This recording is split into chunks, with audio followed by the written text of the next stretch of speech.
what's a sentence? And that's the top of the episode. That's the blooper.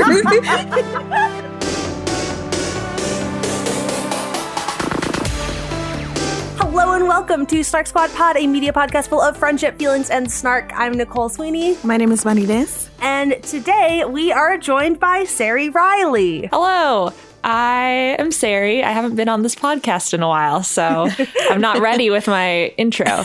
I am a host of the podcast SciShow Tangents, if you want to hear me talk more, but about science-y things. I'm an editorial assistant on Monstrous, the comic, and I work on Crash Course YouTube videos. That's pretty much all the public media things I do. She also co-hosts Cooler Than Homework with us. Oh, yeah.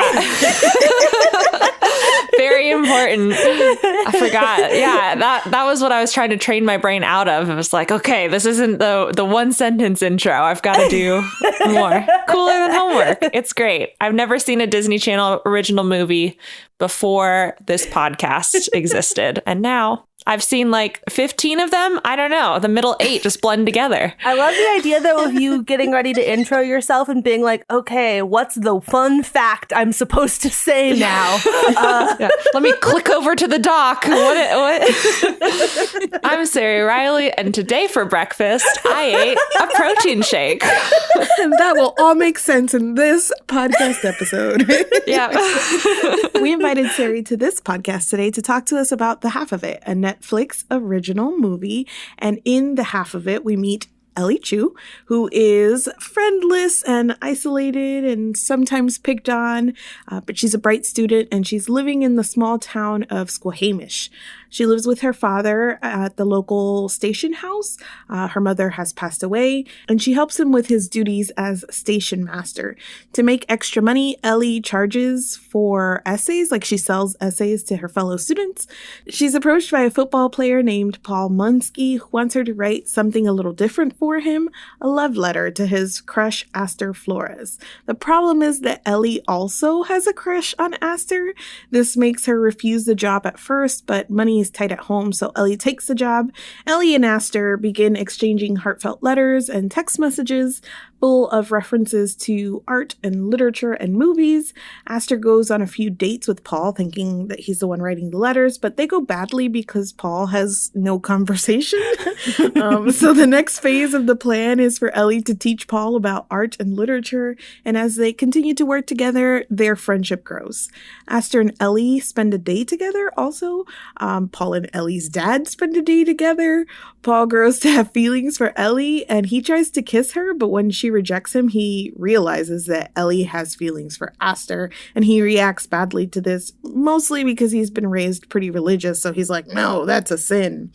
Aster's longtime boyfriend proposes to her at church, and both Ellie and Paul object in front of everybody, so Aster realizes that Ellie is the one who has been writing these letters. She slaps Paul and storms out. Ellie decides to go to school out of Squamish. She had previously planned to just stay in town, but she decides to leave for college. And before she does, she apologizes to Aster, who reveals that she is also leaving for art school.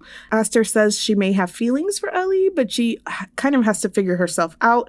They kiss, and Ellie leaves. Paul sees Ellie off at the train station and promises to look after her dad.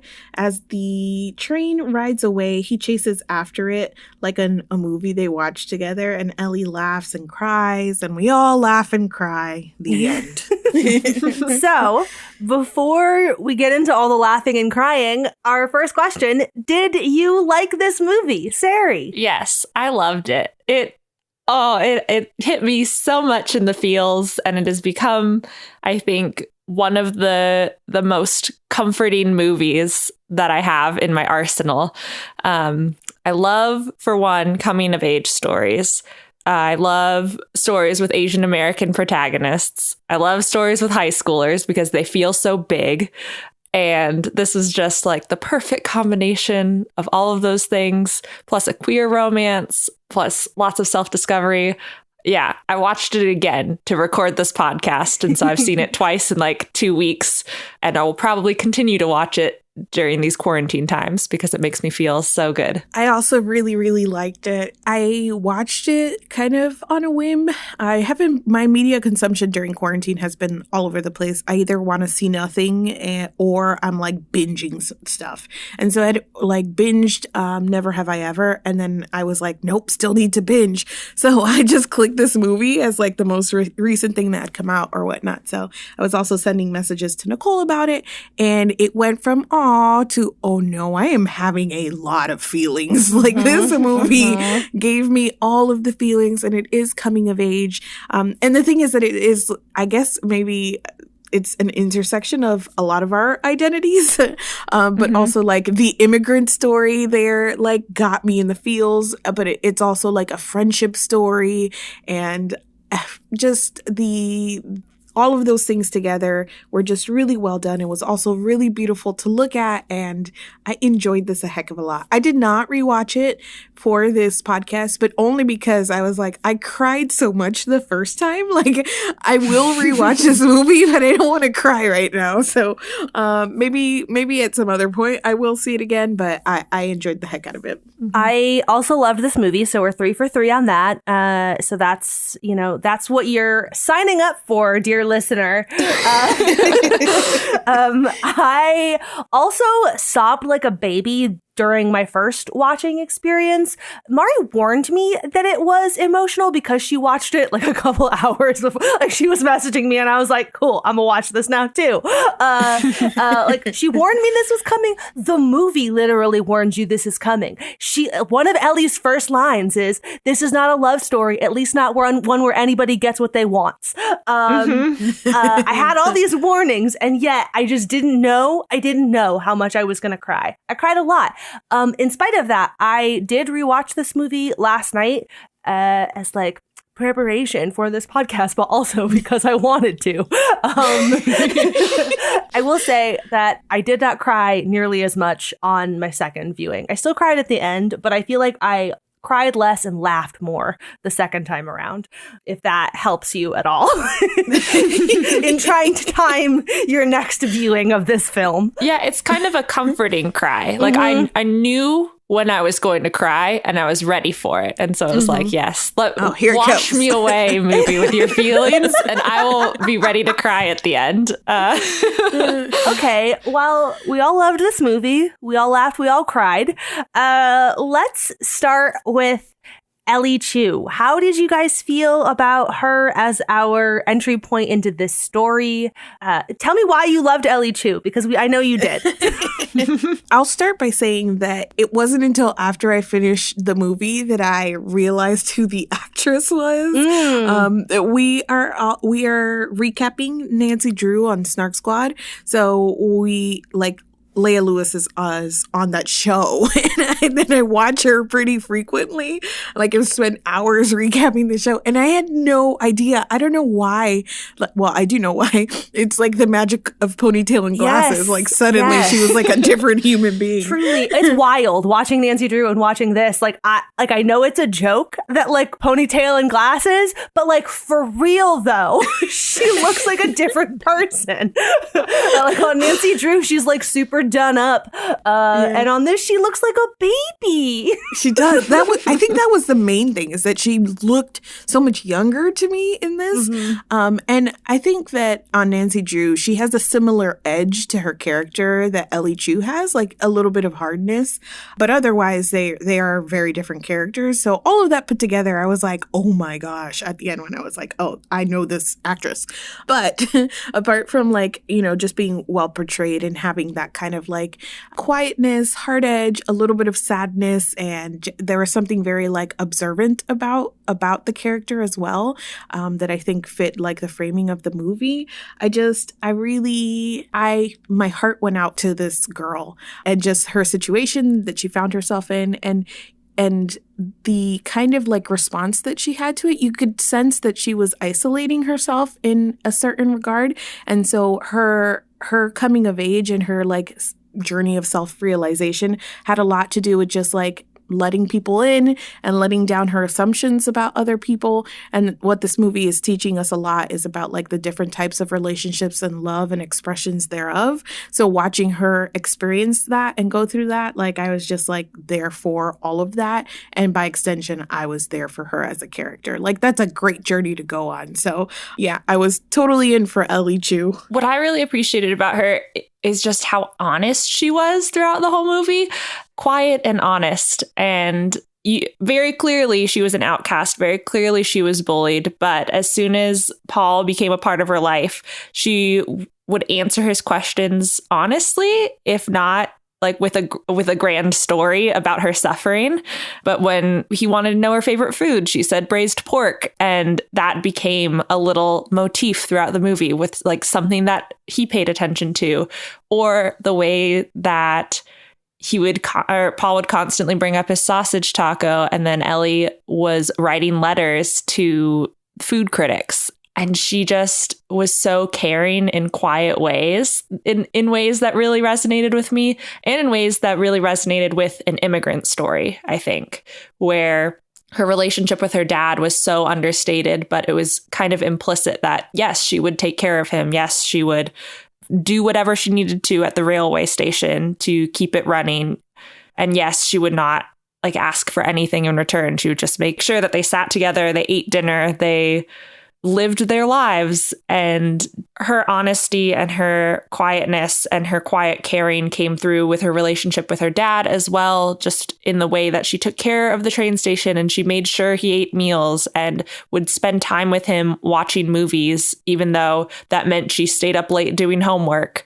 It all, I don't know, came together to make a character that I could really believe in and really just wanted to root for, because like she clearly cared so much about people around her and people she was close to. And how can you not want someone like that to succeed and find themselves too? She cared in a very personal sort of way too, though. Like it's the kind of thing that I think would be easy to misread in people around her. Hearing you describe this character, Sari, I was like, oh, that's Sari.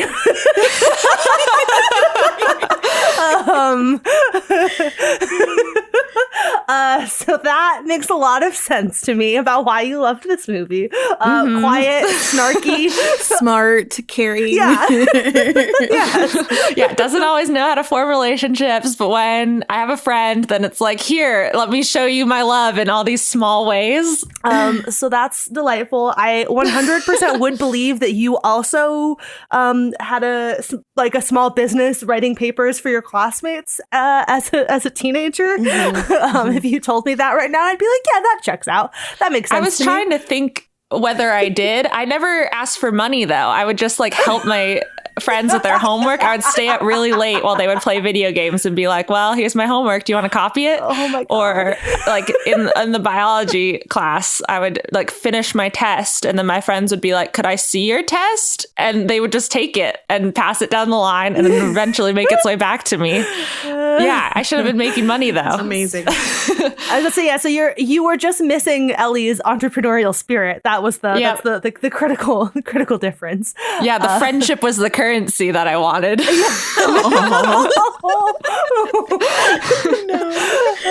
Anyway, that got a little away from me. I love my friend Sari, so I also love the character Ellie too. I guess is where I would. It'd be great if you were like, no, I didn't like Ellie, but she's just like Sari. She was a little boring.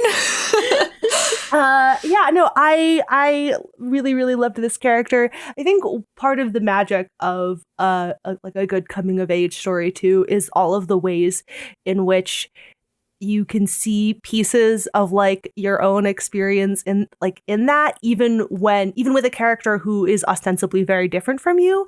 I think that there is something really like lovely and beautiful, and I think that is why I still love coming of age stories, even as a 32-year-old woman. Like, I'm a fucking adult now, but man, I still love a coming of age story.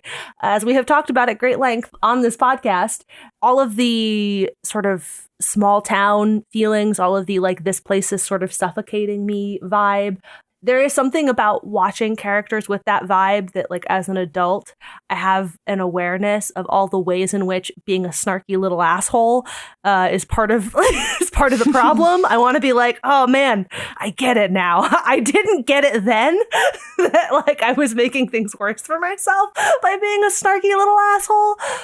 But I see it now. But I everything about her journey, as Mari kind of laid it out, I think was just really, really beautiful and lovely to watch. And I cared so much about this snarky little asshole. And I wanted her to be happy, and I wanted to give her a hug, and I wanted to ask her to fall in love with her. And unfortunately, nobody gets what they want, including me, because I didn't get to hug Ellie or make Aster fall in love with her. Also, as increasingly more adult, I'm going to be 26, I think. I've lost track of my age, who loves coming of age stories. I thought it was really interesting. So immediately after finishing the movie the first time, of course, I had to go see what other people were talking about, because I didn't have anyone to really talk about it with, except for Sylvia. And it was just like, we cried. And then I was like, what are other people saying? So I found Alice Wu's director's note on it. And what's interesting is the half of it started out as a story about 20-somethings. She said, I set out to write about 20-something best friends, a lesbian and a straight guy, trying to understand love while not fully understanding their own connection. And it's also a testament to Alice Wu's writing that we felt this connection, because I think she did a really good job making these relationships so salient. And so, like, even though they were in high school, these characters were so real. They had their quirks. They had really complicated feelings in a way that you do as a human being. And some coming of age stories, they like take stabs at trying to write for teenagers and make them feel more childish or make them feel different. But I don't know, maybe this is just me building up layers of excuses to be why I love this so much, even though it was about teenagers and I'm a grown ass adult. But also, I want to give the director and the storyteller some credit too, because I think it's like the way that she wrote these characters and how they felt so different and how they felt so real, that it was like, yeah, that's me. I'm just struggling through too. I care deeply about people. Wow. But they still did feel like teenagers too. It is interesting to me that her original intention was to write 20-somethings. I do feel like at whatever stage in the process she made the decision to make it teenagers instead, she still successfully made them teenagers too. It is really interesting to me then. I assume, like, based on that premise, that the original assumption was that, like, Ellie was out already, if that's sort of the premise. And I that was something else that I really enjoyed about this story, was it didn't feel like the kind of, like, anguished, closeted teen story where, like, that was the whole thing. If anything, it felt like Ellie is closeted mostly because she just doesn't really have any friends. Like, she just didn't have anybody to tell. Like, she probably would have told a friend if she had a friend, but, like, didn't. And that was like the bigger issue is more that she is in love with a straight girl and not like her queerness in and of itself. I mean, like, that is also that's part of it. That's obviously, the whole, like, Paul has to have his whole reckoning with that. But I don't know. I appreciated the quiet way in which this movie told that story. And you get the sense that she doesn't tell Paul not because of anything other than they're crushing on the same girl. Right. Like, in so many of the, like, surrounding plots to, like, the fact that she is queer, there are these other elements that add dimension and complexity to it. So it's not just, oh no, like, she that is, like, the thing that she is most worried about, or that she's closeted for only, like, that one single reason of she can't tell anybody. It's also complex. So I thought that was really interesting too. Even in Paul's sort of, like, bad reaction, my one, like, complaint, which I'm getting ahead of myself, but is that the ending was a little faster than the beginning, which played out so slowly. So you see Paul kind of come around very quickly. But even that, I'm like, yeah, I appreciate that, because I don't want to live in this story of like, you're a sinner or whatever his deal was. Like, let's resolve that quickly and like move on with the rest of this story. But yeah, I thought that everything around her identity as, like, also a queer young girl was really well done as well. I guess that is a good segue point then into talking about Paul, the oafish football player who wants to profess his love to Aster. How did you guys feel about Sweet Paul? That's it, Sweet Paul. I didn't think I would care about him at the beginning. I was like, oh, this character is just set up for me to be like, Ellie's the best, Paul's a doofus. He's the obstacle to his standing in the way of Ellie and Aster, which is endgame. Yeah, I thought he was going to be... I don't know. Going into this movie not knowing what to expect, I expected Paul to be more like Trip in like how ostentatious he was, how self-centered he was. But it was really nice to have another like white boy jock to be like, what's going on here? You're the ridiculous one. And then to let Paul have the space to have his own foolish arc.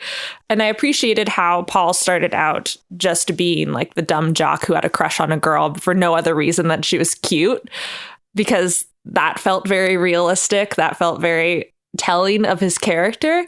And I like how they didn't really stray from that. Like he was so straightforward the entire film, whether it was like, of course I'm going to stay in this town because I have to run the sausage business, and that's like the family thing to do. And of course, even the simplest characters have really complicated family situations at home, and that he's like ignored over all his siblings because everyone's so loud and boisterous. I think it worked really well that he was such an unlikely friend to Ellie, because even though they were different, they didn't try to change each other. They just let each other exist and sometimes butted heads. But their goal, like the thing that brought them together, was this letter writing and having a crush on Aster. And like from this construct of a crush on the same person developed like a very beautiful friendship. And I like to think that after the movie, Paul is friends with Ellie's dad. Like they just have a great time together in the town because the connection was real, because it was like a real thing. I freaking love Paul so much. What a cinnamon roll. I also did not expect it. It reminds me a little bit of the like Jane Austen Pride and Prejudice quote where Elizabeth is saying basically that like it doesn't follow that like a complex character is like better than a simple one, somebody who's simple to understand. And I just feel like that's Paul. Paul is like very Bingley in that manner, if you will. Like you feel like he's very simple to get. And even within that framework, the movie manages to show you that everybody, even in, you know, however simple or complex their personality is, like has layers. And so I also enjoyed that, you know, Ellie had people kind of pegged much in the same way that we as the viewer do. Like in that way, Ellie was also like a good like vehicle into the story, because you were like, oh, I was doing the same thing. I thought I had everybody in the small town exactly pegged, but here comes Paul with his sausage taco, and then he's standing there with the dad making food, and like she just walks in and they're making food together, and I started crying because that is so beautiful. And just I love that. I love that so much, especially following kind of like their big discussion about how you express love, and like you side with Ellie and her like ideas of like these grand pronouncements of expressing love and all of that. But then you really start to see that Paul has like a more understated way of expressing his love and like being there and caring. And then you see that Ellie has a lot of that in her personality too. She just maybe doesn't make the connection. So I love this guy so much. I loved the friendship that developed between them. I loved like the scene of her watching or teaching him how to have a conversation with ping pong. It's so many sweet, beautiful moments. And I walked into this expecting kind of like the heart or the love story or whatnot, even if it wasn't going to end well. But I walked away like, oh my God, I did not expect this movie to go ham on the friendship story. So by the time that the final scene is him chasing the train, I was like, no, this movie did not warn me that it was going to do the friendship thing on top of everything else. So I really, really love that character a lot. Yeah, the friendship is the central love story of this movie. And I think that Paul gets a really like beautiful little journey. I agree that I also did not expect the friendship to be the central love story of this movie. Was also surprised to find that. But this movie is, as you said earlier, you know, it's about like different kinds of love, different ways to love. And the fact that Paul also gets a really beautiful little arc because of his love for his friend Ellie is really, really lovely to watch. And maybe like a little bit less obsessed with him than Maria is, but I can't match that beautiful love letter to Paul that you have just constructed. But I also appreciated this character immensely. I realize how this is coming out as like as the straight girl on this episode of the podcast, being like, I love the straight boy in this movie. I in my head, I know exactly what I'm saying. I apologize deeply for taking the stance. I really love that cinnamon roll. Even when I'm reading like romance novels and stuff, like the soft on the inside, like mountain man sort of character is always like a trope that I really enjoy. So as soon as it was like this like dopey football player, but then he had the soft middle, I was lost. You were lost. It was over. It was over for you. No hope. Well, it's also interesting because Paul, I feel like he's different. He's not like other men. Or he's not written like other high school football players because he is allowed to show complexity. Like Trip is the one who is just straight laced, like, I'm going to come out with a rock band in a talent show and everyone's going to love me. And I think everyone's obsessed with me, like is allowed to be that one note character. But Paul, even though he doesn't understand, he has to like learn the literature or old movies that Aster are interested in. And so we see him in contrast to Ellie, who like knows all these, like is ready to have deep conversations. He cares in a really simple, straightforward and earnest way, in the way that he remembers Ellie's favorite food, in the way that when he's confused, he just stands up and is like, Aster, I like you. You're pretty. And in the way that when people are yelling out a car, or when bullies are yelling out of a car at Ellie, like a choo-choo train and things like that, then he like without thinking yells back at them and it's like, that's rude, not out of anything, maybe because he started becoming friends with Ellie, but I genuinely believe that Paul the character would do that for anyone that he's nearby. He's just like, that's not cool, and it's just like a gut reaction for him. And so you believe that he is a good person despite like not understanding that being queer is not a sin. And despite living in this small town, like he has a really good heart. And that comes through in all these small actions. And I feel like that's what ties him and Ellie together, is that they both have really, really good hearts. And I don't know, they somehow see that in each other or learn that about each other. And that's what makes their friendship so good. Hearing you talk about Trip, one reminds me that that character was so well used. He was all of his little bits. He had so many funny little moments. Like he was not there to be a whole or well-rounded character. No. But like of all of the ways that you could take the one note jock, I appreciated this direction, which is basically that every line of dialogue he had was hilarious. Like there's a bit where Paul and Ellie are trying to find out more about Aster's interests. So they interview Trip and they tell him that they're interviewing him for like a school newspaper segment or something like that. And Trip is like, I'm surprised more students don't want to interview me. And like that's the energy that he brings to every scene he's in. It's like there's an earnestness to his like, you know, big dopey one note jock thing that makes the character like fun and funny and not deeply insufferable. He's also used sparingly enough that all of those jokes land. I think that if you had too many more of them, it maybe would stop working so well.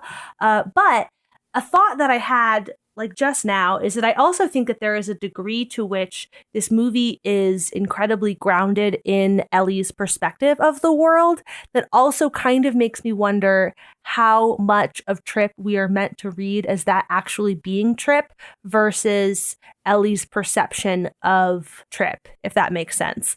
But like that there's a degree to which Ellie views the people around her in a way that is a little bit harsh. And like, I wonder how much that is also sort of coloring our perception of some of the other characters. I don't know. This is just like a half-formed thought that I had while thinking about Trip and how much I enjoyed his comic relief one-liners. I think it's a credit to the storytelling in general and to this movie that we're, even if you can sit here and think about like the deep inner life of like the side one note jock character, you're like, but why is he the way that he is? It just goes to show you that the movie really does take care of its characters in a way that you understand that Ellie's perspective on everybody is a little bit harsh, but also that they are very much products of their environment and of their situation in the small town. And obviously there's like a big like religious aspect of the town as well, because everybody's at church every Sunday, and just understanding that people are complex or whatnot. So the movie did all of those things well enough that you're thinking, like, okay, how about this character? What's his story? And I did want to ask you guys about that because I am not from a small town. So I was wondering how it captured that sort of experience for you guys and if it treated it well or if it matched up with any of your experience. That piece of it for me, I have like slightly mixed feelings about. Like there were things about it that felt a little bit on the sensational side, and I can't tell how much of that is me feeling like this is a like city person's perspective on a small town, or if that's just coming from the sensationalized aspects of this story. I want to give it credit for being the second thing, but I don't know how true that feels, because I think that in spite of the sort of elaborate like ruse that is the central plot device, the movie tries to be very grounded otherwise. So I don't know. I've slightly mixed feelings about that piece of it. This though is where I come back to the sense of this being Ellie's like perspective, like how much of what we're seeing is actually Ellie's perspective, because from like that vantage point, as somebody who was a teenager in a small town and like wanted to get the fuck out of there, I did feel like all of my peers were trying to get married at an age that felt fucking insane to me. I felt like people were religious to the point that I distinctly remember we moved there from LA. So like I have that, like city person sort of perspective on a small town a little bit. I don't know, city is not really fair. Suburban. I lived in the suburbs, but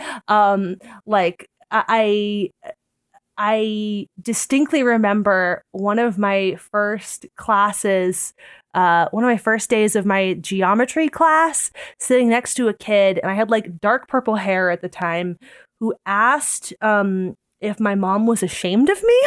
This kid just met me. Yeah. And he like went in on like, is your mom ashamed of you? Do you worship the devil? Like, it was wild. And so that was fun. And so like in that respect, there are pieces of this that feel very real and true to me. Some of it felt like comically ridiculous, like it felt ridiculous in ways. So I don't know. Yes and no, I guess, is the answer. My like short answer to your question is like a little a yes, a little no. But I enjoyed those pieces of the story regardless, because I think that even to the degree that I can look at it and say that it feels a little overdone, I can also say that as a teenager, that is how it felt. Mm-hmm. I'm not from as small of a town, or I wasn't a teenager in as small a town as Nicole was, I think. So I lived in the suburbs outside of Seattle. And so from my perspective, it also felt a little bit exaggerated, but also I just can't speak to that experience because I wasn't from that small of a town. And so I never had anything like what you just described in your class, Nicole. No one would turn to me. I had friends who knew that they weren't going to leave, but their plans still included going to college. It wasn't like, I'm going to take over the family business. It's, I'm going to go to University of Washington and then stay in this area because, like, of course I'm going to stay in this area. And so to that extent, I was still the person who was like, I got to get out. I got to get out of this place and, like, as far away as possible, which is the East Coast in my head. Yes. I should also clarify too, though, that where I went to high school is not as small a town as this. We were surrounded by towns probably about this size, but like, I don't know. So maybe shit was more ridiculous in the itty bitty towns. Maybe my town was just a little too big for me to know the truth. The truth, TM. I would say that even being in Seattle suburbs where there's a high Asian American population, and that is sort of normalized, I think it is still weird to be non-white in like a smaller Washington state town. I think that weirdness exists. I remember my mom dropping me off. My mom is Malaysian Chinese, dropping me off at a friend's house. And then that friend asking me if I was adopted after that experience, because it was just like, this is weird. Like they couldn't reconcile my appearance and my like grasp on English with that of my mom's. And so there is this sort of like large Asian American population, but also like they form their own communities. And I guess I say they because I never felt particularly connected to that part of my identity. But there were Asian American communities nearby, and they did overlap in high school. But there was still an otherness that hovered over being a non-white person. But the thing that I mostly wanted to speak to before I got down that tangent of memories was this is a fictional town in Washington State. And I did grow up in Washington State, and they captured the Pacific Northwest so well. And I think it's good that they didn't pick an actual town, because I think people would have very strong feelings about it. Just knowing my strong feelings about Kirkland, Washington, and anywhere I frequented, I'm sure someone from Snoqualmie or any Issaquah, I don't know, all these Wenatchee. I'm just like listing things now, like small towns that I feel like could have been pieced together to make this town, would have strong feelings about it and be like, oh, that's not like where I live. But they captured I don't know, like there's forest everywhere. This was beautifully shot. Amazing to look at. It was incredible. And no, my friends didn't have like a secret water pool that we hung out in. That would have been cool as heck. Right. If our secret forest spots involved, but we did. We like walked on trails and would have like hang out in parks and in the middle of the night sometimes. And yes, I lived in more suburbs than this like railroad station town, but the nature was such a big part about growing up as a teenager. Like sometimes we didn't hang out in a building anywhere. It was just like, let's wander around this park. And this is where we're going to have our existential crises and talk about what it means to be a teenager and what we want to do with our lives. And so that felt very genuine and realistic. This is not what you were intending with all of that, I'm sure, but this has now fueled me with a really like intense, I don't know, like passionate devotion to the need for like public parks and like public nature spaces, because I was just thinking about how like in the town where I lived as a teenager, like what did kids do? They hung out in their cars in the Walmart parking lot and shit. Like you guys hung out in nature? How much better and like healthier is that as a like I just I was really upset for the teens who don't have nature. Really, the half of it has an environmentalist message. Yes, that's what I'm saying. Give the teens nature. And they will find themselves and be successful. Yes. They will go to art school. They will go to Grinnell. They will, this is the future liberals want. Anyway, dialing it back, art school. That's the loose and tenuous connection I'm going to make to bring us back to Aster, who we haven't really talked about yet. I feel like Aster was probably the less developed of the characters, but probably purposefully so. She gave me a vibe that was like this, not quite manic pixie dream girl, like not that, because she was not to that level, but her role in the movie was almost similar to this like thing, but it felt purposeful. And I think that the movie did enough to give her characterization, even though compared to like Ellie and Paul, she was not at that level. And she wasn't meant to be. I don't think she was like a main character of this movie. She kind of represented something for each of them that was a little different. So I appreciated that they did take the time to give like both Paul and Ellie time with Aster that really kind of gave us a better idea of who she was like as a person. But yeah, the actress was beautiful. You understand why both of these people were madly in love with her. I enjoyed her. I just don't have as strong as feelings for her as I do for the other characters. I felt almost exactly the same way. And I had the same sort of like hemming and hawing in my head about like, there is definitely some manic pixie dream girl vibes to this character. It feels unfair to say that that's all she is. But there's definitely, it's like adjacent. It's manic pixie adjacent. Yes. She felt more like a cobbled together, like a patchwork of interests. And like in this way that I understand how Ellie comes by her like existential interests earnestly, I'm less clear on how Aster did.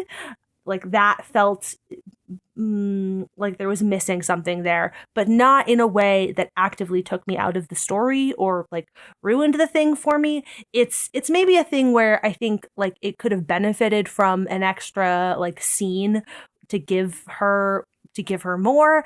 But the real point of the story is Ellie and Paul's relationship. So, like, that's why it's not there. Like, it's not there because the story isn't really about Aster. It's about Aster only insofar as Ellie and Paul are brought together by Aster. But, like, it's not about her. So, like, she is not really the point. The movie does seem self-aware, too. Like, Aster gets a line, more or less, to that effect of, when you're a pretty girl, like, people want to give you things and they want you to be like them, and so I'm like a lot of people and whatever. And I think I don't know. I think that you could argue that is something of a cop out, like that is still effectively doing the manic pixie thing. And I do think that Aster does get some like really useful things to do in this movie. I think like it's interesting that we have another example of like like immigrant experience too. It's like it's smaller and quieter and not as central to the story as Ellie's is.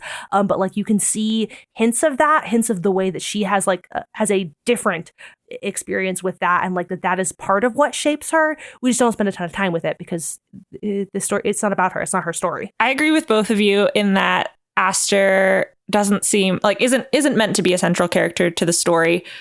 What was missing for me was the connection with Ellie, and I said that badly, but what I mean is in the way that Nicole said, it makes sense for Ellie to have all these obscure interests because she spends so much time alone and she spends so much time with her dad watching these old movies and things like that. But we never see Aster in those situations. Usually when we see her, she is on her phone texting Ellie/Paul from hanging out with the popular kids, but like on the outskirts of that. And so we get this implication that she is popular, but on the outskirts of that. And we get sort of implication because Ellie's texting her late at night that she also stays up late. And that is really resonant to me as far as like after everyone's gone to bed, you can like do what you're interested in. That's when I fell down rabbit holes or like watch the History Channel while doing art projects in high school, staying up way past my bedtime. But we never saw that side of Aster because it wasn't relevant to the story. Like what was relevant is that we needed to see her being an outsider to all these popular kids that she was constantly hanging out with, because that was what was relevant to Ellie and Paul's story. And I think that is where the whole felt like for me. Like where did she have the time? Where did she develop these interests? And I don't doubt that she had them, because that's kind of like moving along with the movie. I have to accept that for the story to make sense and for Ellie and Paul's friendship to develop in this way. But I don't know, if anyone's writing like Aster Flores fanfic, that's what I want to see. Yeah. Like that is the gap that you should fill in, because I want to know how this girl became so deep that she has her own secret pond that who knows? Where did that come from? While we are letting sort of loose discussion of characters guide this larger discussion, I do want to quickly acknowledge the English teacher who is another one of those characters who I think, much like Trip, like if you gave this character much more to do, it wouldn't work. You would have too much time to think about how like disturbing it is that this English teacher doesn't really seem to give a shit about students other than Ellie. However, with the little space that they do give her, I find something just immensely charming and delightful about this character. I think part of it for me too is that like there is a piece of this that is also, I guess, relatable to my own sort of teenage experience. Not in that I had a teacher who was like a shitty teacher who only cared about me. But in that, like, my senior year was when I finally had like a group of friends. But prior to that point, I like my school experience, like the people, I liked the school part of school. Like I had no desire to be around any of my peers, but like the part about actually being at school and being in classes, I like enjoyed because I liked most of my teachers. Like the handful of people that I liked in that town were teachers. So on that level, there's a part of me, I think I appreciate this teacher sort of for that reason more than anything else. And I'm like, yeah.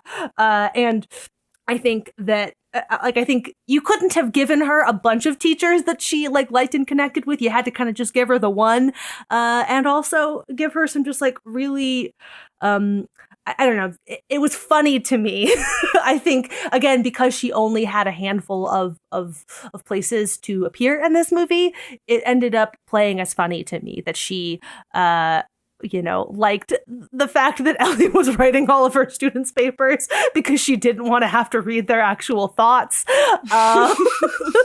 Or my personal favorite, which like one, I get it. My personal favorite moment though was at the church after the church sort of descends into chaos after Aster storms out, when she is essentially like turns into popcorn eating gif, like that that moment. Just one line. I don't even remember what the line is, but she's basically, it's like, it has like a hell yeah type reaction to watching the people of her town descend into chaos. And I don't know, man, I was charmed by her. Maybe I'm just like looking at a vision of my future. Maybe that's going to be me as a middle-aged woman. I'm not sure. I'm really not sure. Less character specific, although it does bring back Paul, so we can think about him some more. I love it already. But I appreciate how all the little details are so intentional, like from this teacher's one-liner things to the gym teacher was the only other teacher that kind of stood out in my mind because he was also the football coach. Maybe, I don't know, generic man voice yelling at Paul. And the fact that Paul had an arc in that he's running faster and faster because he has to run to keep up with Ellie. And then it ties together with like her saying the train thing is cheesy. And then he runs after the train at the end because he's so fast because he's been running beside her this whole time. He has a running arc. Yeah, he does. Like things that I'm used to being throwaway details. It's like, oh, I don't need to pay attention to that. Like, sure, he's a football player, so we're showing him running. But like, not only that, but him running beside Ellie leads him to like accidentally score in a game. The running matters. And I was just so charmed. Yes. In this way that I picked up on more the second time around than the first time too. Like it's a small thing, but it actually has a ton of connective tissue in the movie. Like I there's the 1-1-2 of him like running to catch up to her as she's like trying to bike faster, and then we cut to him at practice and the coach being like, what's gotten into him? But like and like that one is fairly straightforward, but it there are so many little examples of it mattering throughout the movie, and if like that I did not catch the first time, that the second time around I was like, oh, it's like a whole thing. I just want to point out one like other like set piece detail thing that I thought was like really, really pretty. I just had it in my notes of like, aw, I want to mention that. And it was when they start doing the graffiti wall and like exchanging notes that way. It was just so beautiful and touching, but also like very, I don't know, artsy and teenagey and like thinking we are deeper than we are sort of thing. It was just like a really neat way to show how these two characters were connecting. And it added to this idea that everything, like every shot in this movie was really well thought out. Every like point of view, frame, every reference, and all of the color palettes like were just really, really beautiful. So that moment of like actually tying in like art and graffiti into the way that they were exchanging these letters. And this movie takes like this very classic idea of like a Cyrano character, right, writing these letters, but then it like brings in text messages and the graffiti wall and all of these other ways to communicate that I thought was really neat, and kind of modernized that idea that is very classic in this genre. So I appreciated that bit a lot. I also really appreciated the quotes that popped up in between. So it started out with an Oscar Wilde quote about love and then a Sartre quote, but then transitioning into Ellie's quote about love and then eventually like the pineapple owl caterpillar with glasses. And that progression in itself feels so like coming of age to me and so teenager-y to me. Like I wrote quotes all over like the front of my notebooks and binders. Yes. Like from TV shows and from songs and from like whatever like struck me as deep and I wanted to be inspired by. And then like what I actually end up remembering from those days, I think dumb shit my friends said. And so I think that's just like such a perfect encapsulation of this movie. It's like you think love is going to be these odes, but really it's like caterpillar with glasses. Oh yeah. And it's just like so wholesome. And it's also true to like Ellie too, like in this, like I agree that it's this very relatable coming of age thing, but it's also, it feels very like specific to this movie too, you know, like it's like it feels so in keeping with the character of Ellie, who, you know, has her little business writing papers for students and like this whole thing of, you know, the plagiarism question that like, and you know, her stealing somebody else's idea of what, you know, of what love is, and then like gradually coming to figure out what it really means as she's exchanging these letters with Aster. And like, it's the kind of thing that could feel really cheesy, but felt very like honest, and they earned the right to use all of these quotes in that way in this movie, if that makes sense. I want to talk about the ending specifically because it feels like not a typical ending for a rom-com.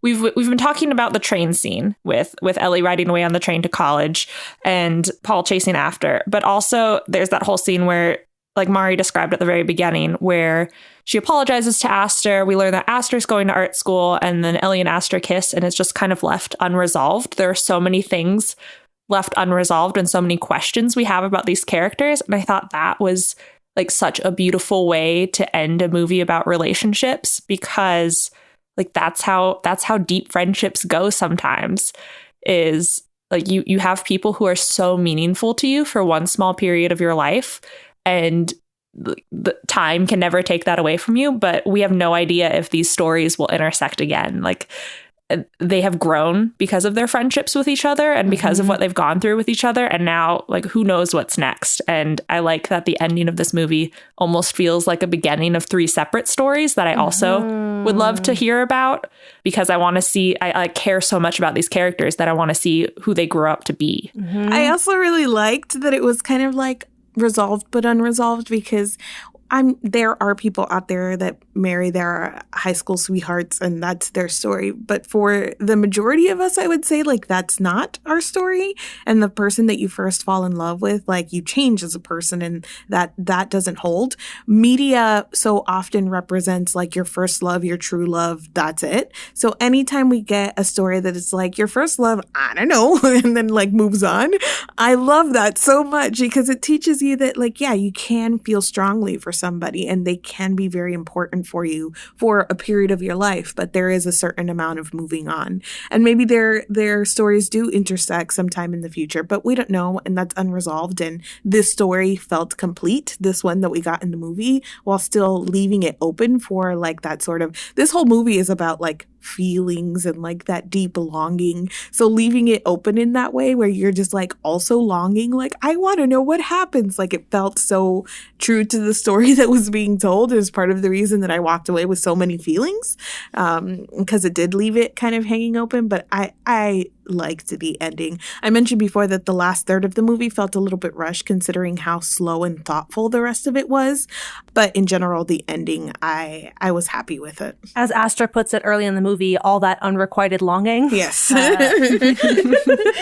I think to the point that you made about media not usually addressing these kinds of relationships that are meaningful but eventually end, it also did it in a way that doesn't infantilize this first love or these first relationships.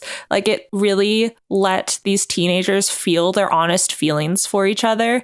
And yes, like Paul's is goofier and more straightforward and just like, I like this girl because she's pretty, but you never get the sense that this is going to be something like if we flashed forward, which I don't think the story ever would do, but like Ellie would be like, oh yeah, I had this friend back home who had a sausage taco, like referencing that in jest. Like these were all really meaningful experiences that you're going to take forward. And I think that it's really easy to write a story in which someone looks back at their old relationships and is like, oh, I've changed so much since then, and that was ridiculous. But this feels like more true to life in that you have these moments where it's like, I was a different person then, and this mattered so much to me, and these people mattered so much to me, and that it was like a critical step to me becoming the person I am today, even though I'm not like that anymore. And like, I'm not like that anymore in part because of this experience. Like this experience, you know, like Paul goes on this whole journey of like learning how to woo Astor, right? Like that's, you know, his whole line about love being the effort that you put in. There are a number of different theories of what love is presented throughout this movie. And obviously Ellie's quote about love being bold is the one that gets the big sweeping rom-com speech treatment. But like all of the theories about what love is are presented as being true in their own sort of way, because this movie is about so many different kinds of love. But like the simple teenage boy way in which Paul loves Astor is ultimately really important to his story, because whenever he you know, dates someone for real after this, like I guess they did date for like a hot second, but his next girlfriend, right, is gonna be so much like, he's gonna be a much better boyfriend to her because of this experience. All right, Mario, I'm starting to get it. All I'm saying about this ending, like if you did have a flash forward and it was like in a Seattle coffee shop and Ellie and Astor come across each other and they're like, oh my God, it's you. And Astor's like, guess what? I am bi. And she's like, oh my God. And they end up together. I buy that. But if you flash forward and Ellie like never heard from Astor again, I also buy that. Like that's the way that the ending left it. Like, I don't know, anything could happen, but it all feels like the like possibilities are out there, but this ending felt right for this movie. And that ending feels right for this episode of Snark Squad Pod. So thank you all so much for listening. Thank you to Sari for joining us. If you are enjoying this podcast, we would love it if you consider joining our community on Patreon at patreon.com/SnarkSquad. Or if you rate and review us wherever you're listening to this podcast. I don't know if that even matters, but it would be cool. You know, it's always fun to hear people say nice stuff about you. What we would really like to hear, though, is all of your thoughts on the half of it, if you watched it, or just this episode of the podcast in general. There will be a post dedicated to this episode up on SnarkSquad.com, or you can find us on Twitter at @Snark_squad. I am at Sweeney Says. You can find me at My Name is Mightiness. And I'm at CE Riley. This podcast is a Snark Squad production edited by me, and the music is by Stefan Chin.